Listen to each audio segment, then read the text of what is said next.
lost my... Are we ready?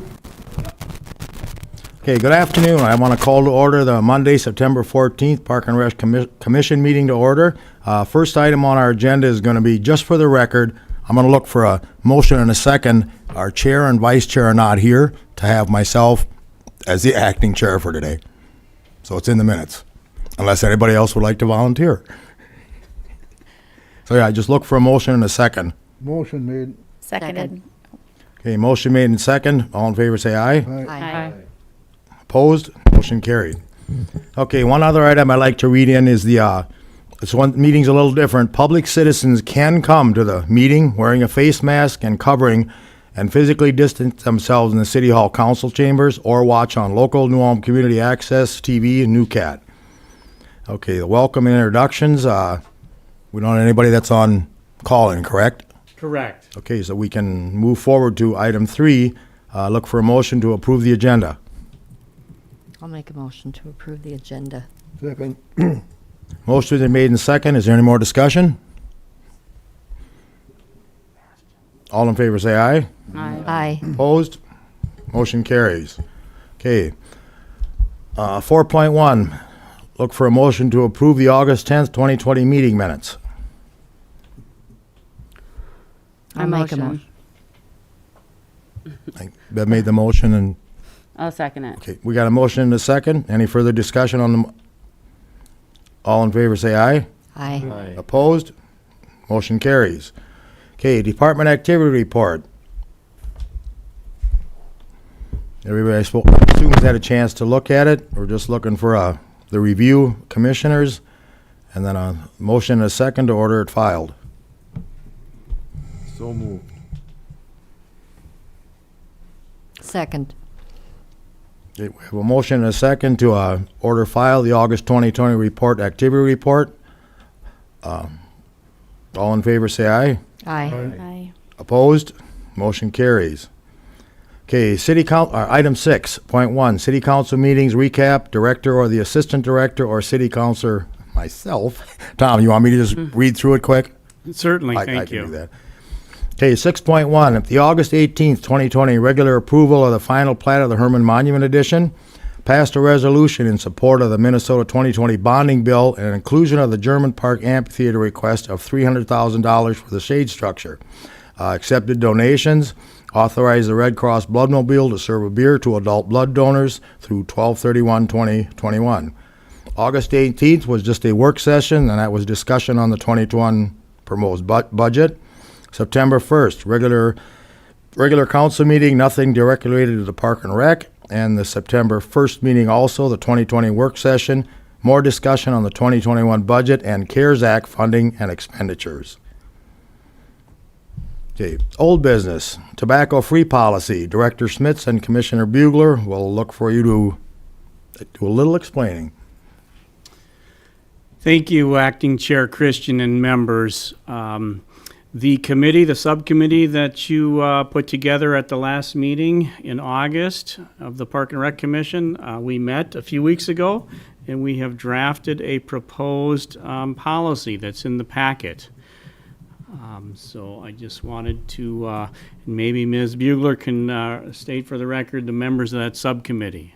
Yes, so we have Thomas Borgen with the City of New Ulm as our attorney and providing advice to us on just to make sure that the policy wasn't in conflict with any other policies of the city. And then Melissa Huffman.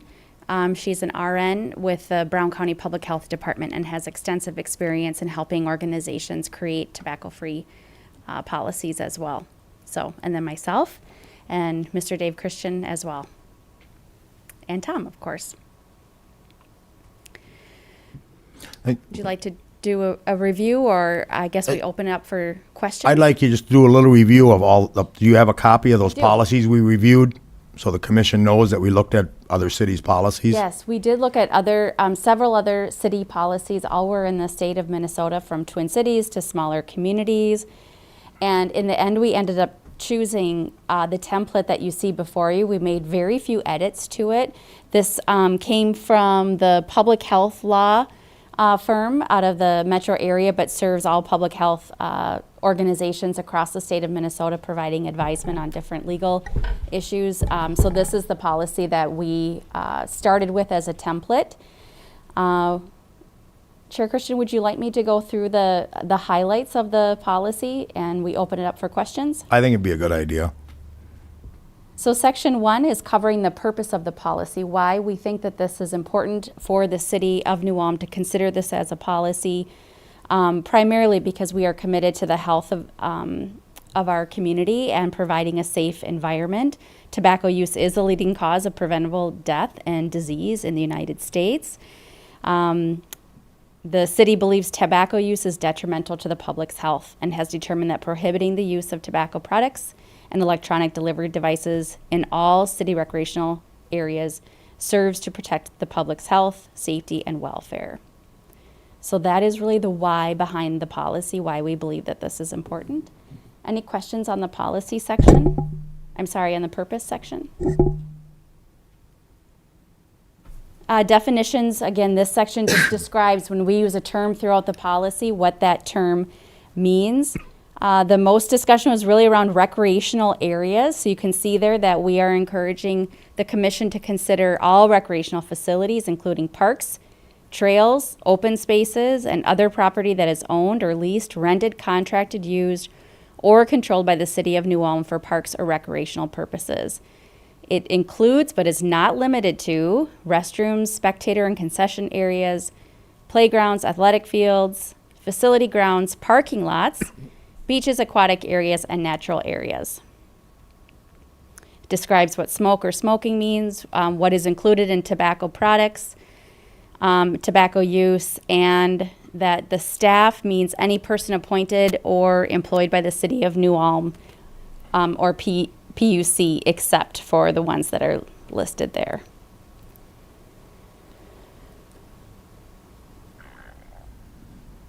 Any questions on the definitions section? Thank you, Ms. Bueller and Chair and members. I just want to point out the item 2.5, that this refers to all tobacco products and not just smoke. Includes chewing tobacco, snuff, snorted tobacco. It's really all tobacco products, not just tobacco products that are smoked. And e-cigarettes as well. Yes, and the electronic Yeah. delivery devices, e-cigarettes, yes. And I do have one, not item, a question, but we do have our Assistant City Attorney here, and I'd like him just to explain to the commission, remember, this is a policy. We're not adopting a city ordinance. There's a difference to it. If you just wanted to touch on that, Tom, for him. I mean, it's a policy. This is not a city ordinance. Thank you, Acting Chair and other members of the committee.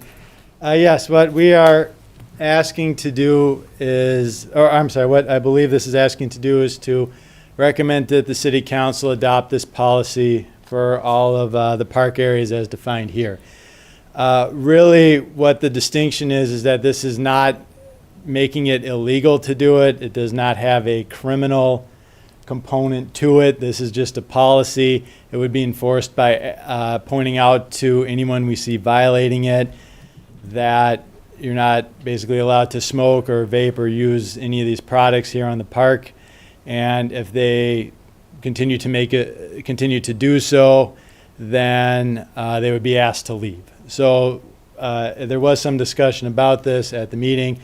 We are not asking that this be something that is punished criminally at this time. We're simply asking that this be the policy of our park areas. So if we did want to make it, if the desire was to make this criminal, it would have to be under an ordinance to have that sort of force of law. So we're not asking to do that at this time. We didn't feel that was necessary. Thank you. Okay, if I took it off next to you. Did you take yours off when you were talking? No. Oh, It's geez, okay. I should have left it That's on. all right. I should have left it on. That's all right. I'll foam in and out. Section 3, the policy is prohibited at all times in and on all recreational areas. And 3.2 had some discussion, and we felt strongly that we should follow the recommendation. It is not a violation of this policy to use tobacco in or on recreational areas as part of a traditional, spiritual, or cultural ceremony, but that approval would need to be received through the City of New Ulm from the Recreation Director or the City Manager. And I believe that one was in most of the policies we looked Was- at. Yes. Section 4 was what Mr. Borgen just spoke to, was enforcement, that signage will be posted at, strategically at each of the locations to inform the community about the policy, that City of New Ulm staff and volunteers will be notified about the policy as well, and that the success of the policy really depends on the cooperation of all. And enforcement is a shared responsibility of the City of New Ulm staff and all recreational users. City of New Ulm staff will communicate the policy to event organizers as well. And then again, 4.4 is really the I guess, enforcement of the policy, is that any individual found violating the policy will be reminded and asked to comply before being subject to ejection from the recreational area. City of New Ulm staff found violating this policy may be subject to disciplinary action. Those are the highlights of the policy that we are asking the commission to consider supporting today. And if we receive that support, we will forward it on to the City of New Ulm City Council for consideration of approval.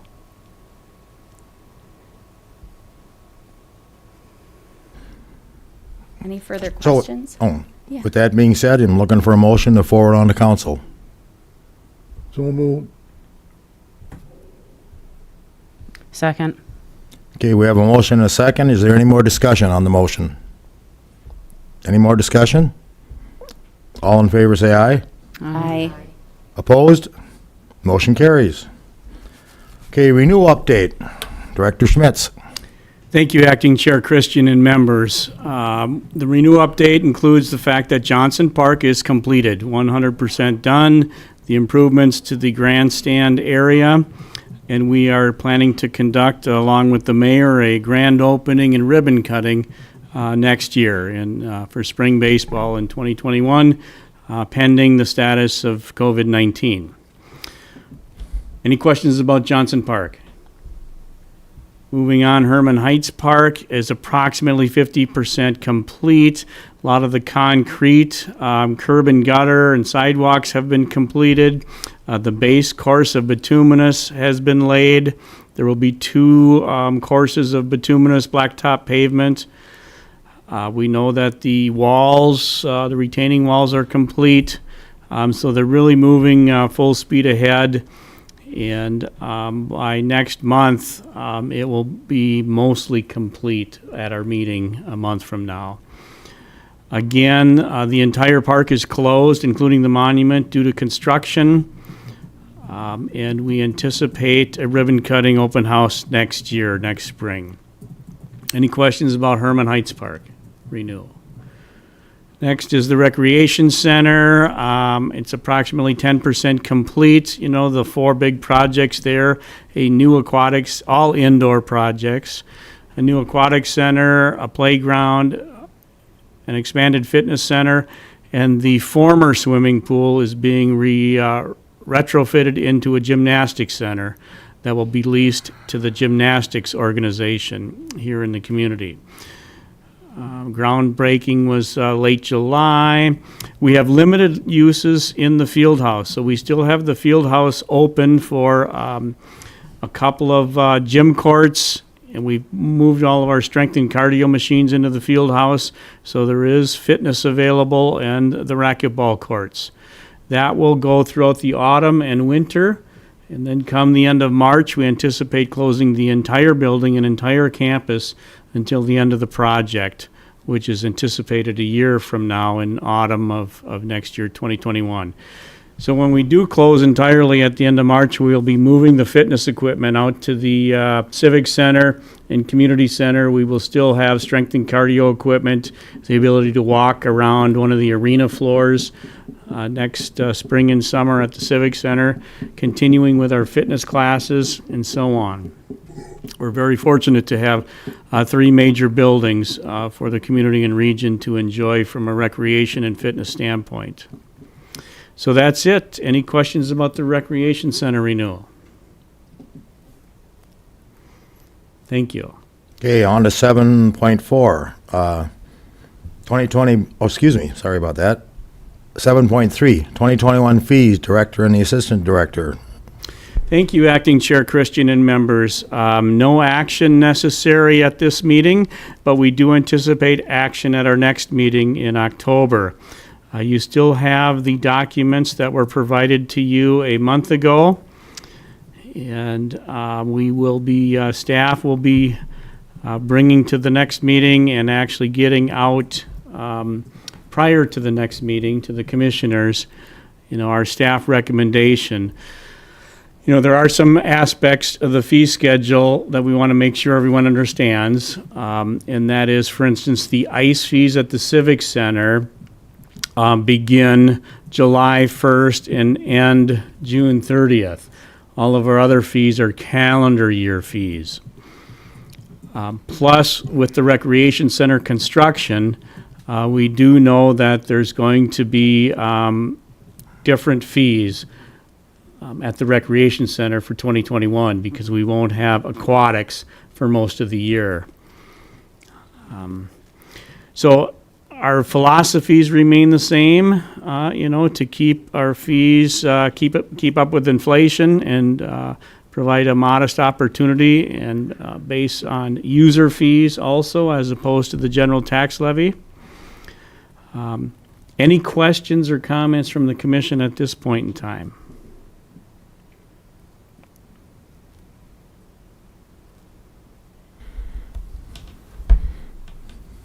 So don't look for any radical changes coming from staff. It's going to be, a different year, of course, 2021, due to the virus and the rec center renew construction. But we will be providing you our staff recommendation prior to the next meeting for action by the Park and Recreation Commission in October, forwarded on to the City Council for their final adoption, normally happening in November. Okay, so there are no further questions? Okay, on to 7.4, Director Schmitz. Thank you, Acting Chair Christian and members. The preliminary 2021 budget will be going to City Council tomorrow. And so it is fully available on the city website in the council packet. It's a very modest budget, given the fact that there's economic challenges at this point in time.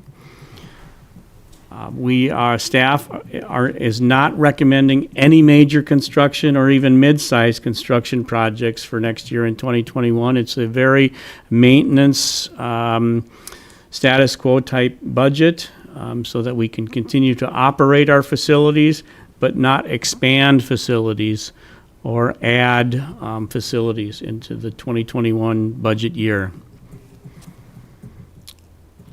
So at our next meeting in October, we will know whether the City Council has adopted the preliminary budget. And so I will bring that. That'll be fully available after adoption to the commission and the entire community. And then the city has 3 months, basically till mid-December, before the City Council adopts it. So there is an opportunity to modify the preliminary budget over the last 3 months of the year. The important aspect to remember about the preliminary budget is that once that is set by City Council, the tax levy, it cannot be raised. So whatever the City Council decides tomorrow at their council meeting as a tax levy for 2021, it will not be any higher than that. The City Council can decrease the budget and the tax levy over the next 3 months after adoption of the preliminary, but it will not be any larger than the preliminary budget and levy that'll be determined tomorrow.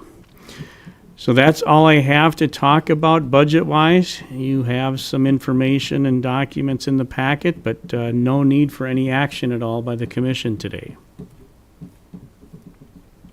Okay, are there any further questions on the planning? If not, we'll go on to item 8.1. Again, Director Schmitz. Okay, thank you, Acting Chair Christian and members. Just getting to the proper page here in our packet. Donations. All righty, so normally it seems like we seem to have a number of donations offered to the city monthly, and I'm going to read those into the record now. Okay. All right, so this first batch of donations is for the Performing Arts Center Amphitheater in German Park. $1,000 from Chuck Spaeth Ford.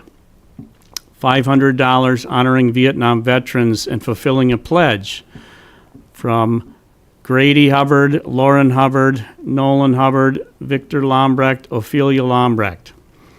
$250 from Darren and Carissa Bugler. $200 from Joyce Myers. $100 from Tony and Marie Gugesberg. $100 in memory of Bert and Dolores Hammerschmidt from Luann Hammerschmidt. $50 from Mary Roofs. $300 from Pat and Nicole Eckstein. $1,000 from the fans of the Magus Family Band and the Magus Family Band, courtesy of Larry Magus and the group. $300 from Carl and Sandy Zeidler. And then there's a total of $250 in $50 increments towards the amphitheater in memory of Norman and Linda Wieland. $50 from Norma Hansen, $50 from Chuck Whelan, $50 from Gloria Fensky, $50 from Ron and Joyce Rodewald, $50 from Norman and Cindy Wieland. And then there were 4 German Park paver stones offered to the city over the past month. These are $200 paver stones in the Paverstone Walkway at German Park. $200 honoring Esther Radke from Marilyn Hesse, Dick and Diane Hesse, Jan and Tom McClure, Kay and David Rath. $200 honoring Stan and Marie Windhorn, Cheryl and Jamie from Cheryl Boisman. $200 honoring Naomi Albrecht Peterson from Susan Totman. And $200 honoring Dale and Benita Kruger from Scott and Terry Kruger. The grand total offered to the city over the past month through the Park and Recreation Department is $4,850 in cash. I recommend you forward this on to the City Council for their acceptance. I move to accept the donations as presented. I second it. Okay, we have a motion and a second to forward to City Council. All in favor say aye. Aye. Opposed? Motion carries. Okay, 8.2, the annual tour consideration. The chair, vice chair, and the director. I'm going to turn that one also to the director. Thank you, Acting Chair Christian and members. So you have in the packet information about a normally held annual partial system tour in the autumn of each year. There have been a few years that we haven't conducted it, but we try to offer that to the Park and Rec Commission and media, and it's been often in the autumn. So what we have to do here is to consider whether we should attempt to schedule that sometime in September or October, or postpone it to next year. It could be spring or autumn, possibly even the summer. And I have listed in your packet a group of timely sites that we might consider touring, whether it's yet this year, this autumn, or postponed to next year, including the Renew sites and our various construction projects. We normally have climbed into the 15-passenger van, the city van, and ridden around for an hour and 15 minutes. It's often been right after a shortened commission meeting. but it really could be scheduled any day and any time that the commission desires. So that's the background, and it's really up to the commission to decide what they want to do, if they want to make a decision today at this meeting or postpone a decision. It's entirely up to you. Okay, commissioners, what are your wishes? Guess my recommendation would be to consider the spring. I would really love to see the new recreation center in the field house and just see where construction is at that time. Maybe we could get to see a preview of what is to come. That will be opening later that fall and would just give us an opportunity. Maybe we could be together at that time as well.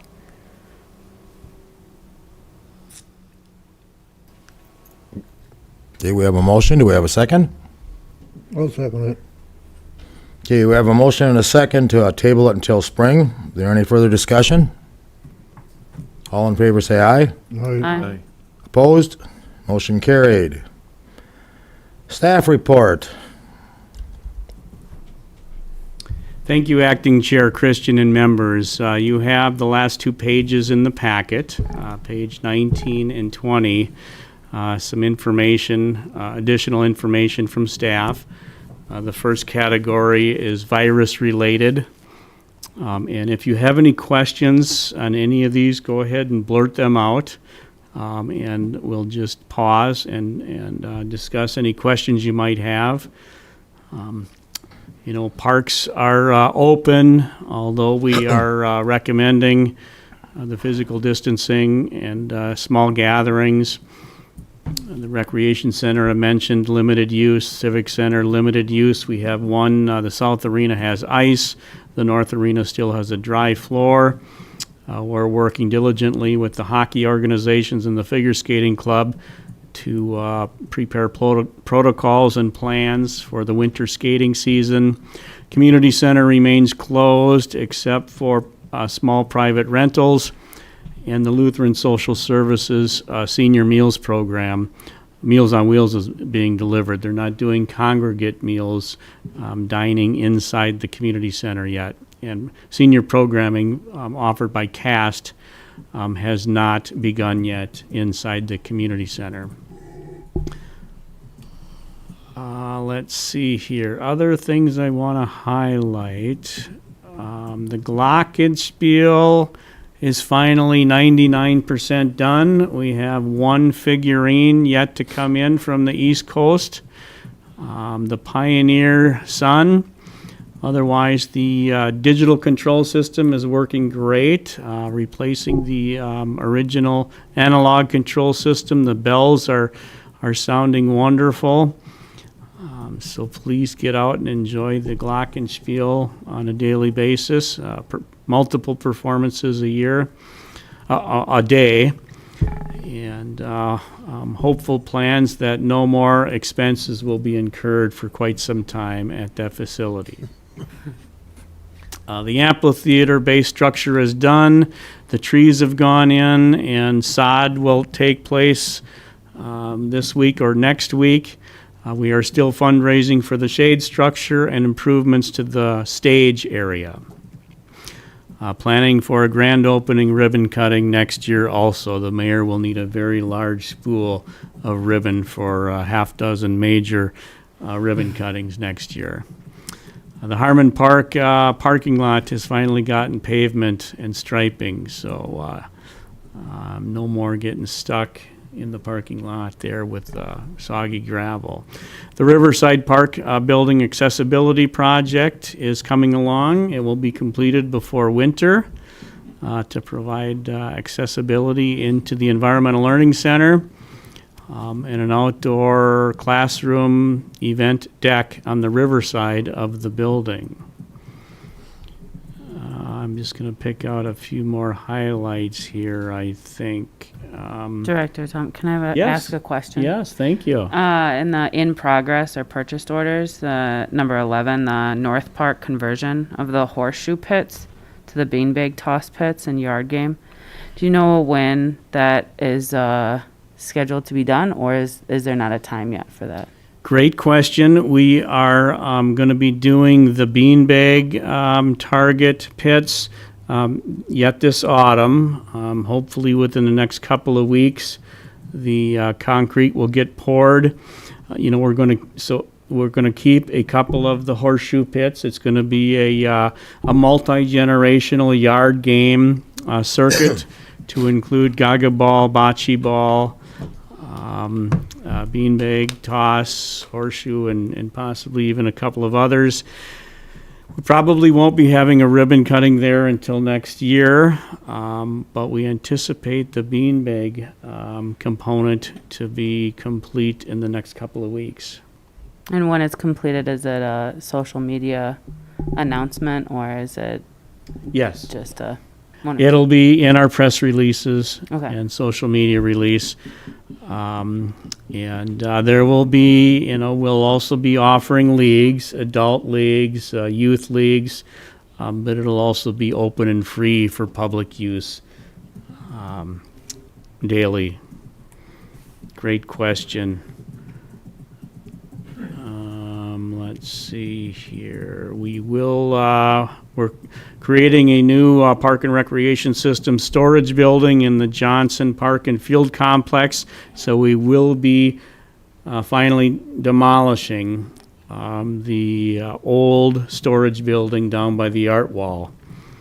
That's wonderful to see that come to fruition here in the next few months. Okay, and then I'm not going to go into the pre-planning phases. These are more conceptual projects, long-range, long-term ideas and projects.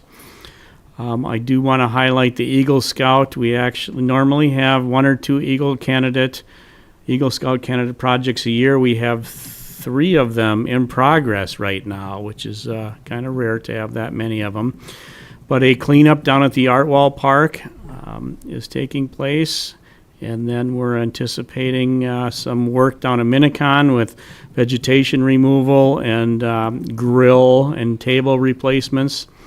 And then some improvements down at Lincoln Park for pickleball. So we're very appreciative to the Boy and Girl Scout volunteers. One final thing I would like to mention is tomorrow at after the city council meeting, they'll be having a work session, as they often do at the second council meeting of the month. One item on the work session by the city council is going to be a discussion about Upper Cottonwood Street Park. We know in our comprehensive plan and our long-range city plan calls for parks in new residential areas and other areas that are developing in the community. We've got about a half dozen of those locations throughout the community, and one of them is up on the bluff top, on the top of Upper Cottonwood Street, just outside of the Dakota West subdivision. So the city council will be reviewing that at their work session tomorrow afternoon, late afternoon, and we'll see what direction the city council has for that proposed future park area. That's, I think, all I have from staff updates, unless there's any questions. I've got a question for you, Tom.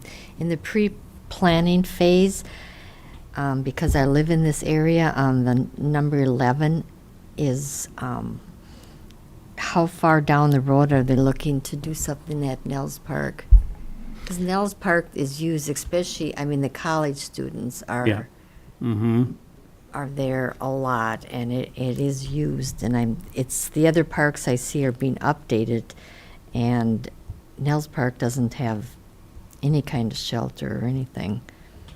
Correct, yes, Commissioner Lundberg, thank you for that comment.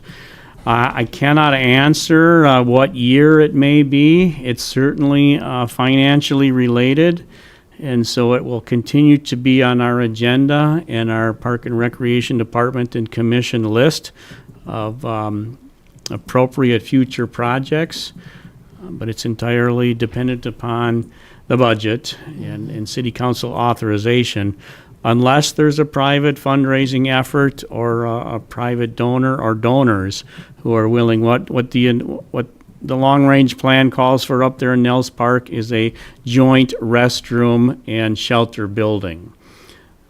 That'd be nice. And so, that's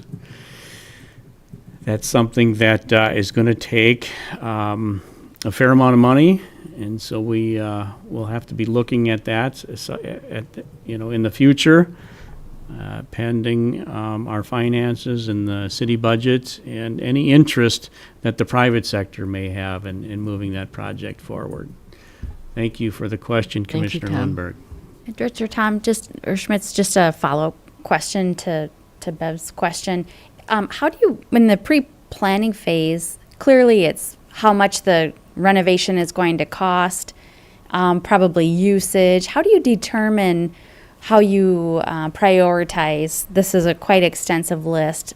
How do you determine what comes next? Great question. We work through staff recommendations and then commission recommendations Okay. here. So from time to time, we look at our short-term and long-range list and attempt to prioritize them. Okay. Certainly projects that have a private sector involvement with donations and funding, that can get moved up towards the top if there's funding available or grants that come in. But through staff review and commission review, we forward, prioritize projects that eventually end up at the city council desk for a final decision. Director Schmitz, and just my assumption is when you have like an Eagle Scout or someone come to you, you look at your pre-planning list to see what could they possibly do, or if a donor comes forward. Okay. Yep, correct. Okay. Thank you. You betcha. I'll add one item into there for Director Schmidt, something I had worked on with him. Tom, was it a 8-year project? An example of that would be, we had the pre-planning phase to get all of our shelters, facilities, ADA accessibility. Believe it or not, Riverside Park is the last one. Yeah. Now, all our buildings should be 8-10-year process. Yes, I about mean, a decade long. It takes big money, it takes whatnot, and when staff forwards it to council, comes from the commission, we kind of prioritize those too. I mean, if we won the lottery, all these projects would be done, but we put them on the priority list, what we think is the worst, try to budget for it. I mean, it takes time. I've seen a lot of these past projects go through, some of them might have taken 2, 3, 4 years, eventually they get done. Thank you. Are there any other questions? If not, we'll go to item 10, commissioner reports and the chair. Well, the acting chair doesn't have any. Any commissioners have anything? If not, a reminder, date of the next meeting, 11.1, October 12th, 2020, Monday, 4 o'clock, City Hall Council Chambers, 100 North Broadway. And with no further business, meeting is adjourned.